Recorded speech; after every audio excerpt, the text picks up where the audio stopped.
বাচ্চাটা ভূমিষ্ঠ হয়ে দুনিয়ার মুখ দেখে। দুনিয়ার মুখ দেখার সময়, ডেলিভারির সময় পৃথিবীর মা মনে হয় যে নতুন করে আবার জন্ম নিয়েছে, এতটা কষ্ট ভোগ করতে হয়। এরপরে যাই এই বাচ্চাটাকে মা তিলে তিলে তিলে তিলে মানুষ করায়, বুকের দুধ পান করায়, রাতের পর রাত বাচ্চাটাকে নিয়ে কষ্ট করতে হয়, খাওয়াইতে হয়, বাচ্চাটাকে টাইম টু টাইম ঘুমাইতে হয়। বাচ্চাটাকে নিয়ে বাচ্চা গায়ের মেঝে পেশাব করে দিছে, পায়খানা করে দিছে, ওই পায়খানা ভিজা কাপড় নিয়ে মা শুয়ে রয়েছে, বাচ্চাটাকে শুকনা জায়গাতে শোয়াচ্ছে। এতটা কষ্ট করার পরে বাচ্চাটাকে একটু শক্ত করছে, একটু শক্ত করার পরে এরপরে ওই বাচ্চাটাকে হাঁটে হাঁটে পা পা করে হাঁটা চলা শিখা করাচ্ছে, খাবার মুখে তুলে দিচ্ছে। তারপরে বাচ্চাটা মুখ দিয়ে শিখাচ্ছে মা ডাকো, বাপ ডাকো। আস্তে আস্তে তাই মুখের বলি ফুটে, মুখের দিকে তার ভাষা আসে, তখন মা ডাকে, বাপ ডাকে। তারপরে সে মার ডাক্তার, তখন এই মাটা সারা কষ্টগুলা সবগুলা চলে যায় শুধু একবার মা ডাক্তার শোনার জন্য। অর্থাৎ ওই যে ডাক্তার শুনছে কতটা কষ্ট করতে হয়েছে, এটা শুধু একটা মা জানে। একটা সন্তানের প্রসব বেদনা কত কষ্ট শুধু মা জানে।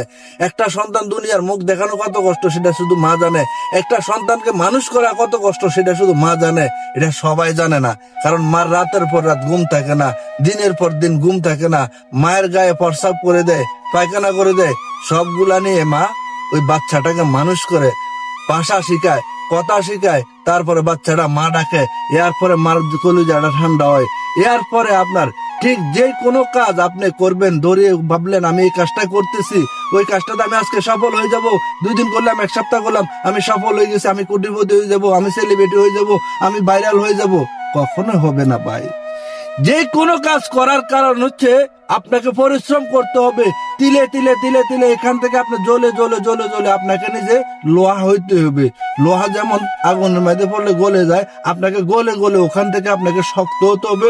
তারপরে এই প্ল্যাটফর্মে আপনি টিকতে পারবেন। যে কোনো কাজ, যে কোনো কর্ম, যেটাই করেন, কখনো ধরিয়ে কোটি টাকার স্বপ্ন দেখবেন না, ধরিয়ে আমি এত কিছু হয়ে যাবো ওই স্বপ্ন দেখবেন না। আপনি যে কোনো শ্রমিক থেকে, কর্মী থেকে মালিক হয়, লেবার থেকে স্যার হয়, যে কোনো শিক্ষা থেকে ক্লাস 1 থেকে বিএ পাস হয়, যে কোনো জিনিস অনেক পরিশ্রমের বিনিময়। আপনারা যারা ভাবেন আমি একটা ভিডিও ছাড়িয়ে দিচ্ছি, আমি বাইরে হলে যাবো, 10টা ছাড়িয়েছি বাইরে হলে যাবো, আমার কোটি টাকা আসবে, কখনো হবে না। আমি সর্বক্ষেত্রে মানুষের জন্য বলতেছি, যে কোনো কাজ ধৈর্য ধরে এবং পরিশ্রম করে করতে হবে। আপনি পরিশ্রম হারা হয়ে যাবেন, ধৈর্য হারা হয়ে যাবেন, কখনো আপনি সফল হতে পারবেন না। এই কথাটা মাথায় রাখবেন সব সময়। কারণ সফলতার মিষ্টির ফলটা পাইতে হলে অনেক কষ্টের বিনিময়। যেমন একটা মা তার সন্তানকে তিলে তিলে মানুষ করে আনে, ঠিক তেমন করে আপনাকে তিলে তিলে এখান থেকে মানুষ হয়ে আসতে হবে, তখন আপনি সফল হতে পারবেন।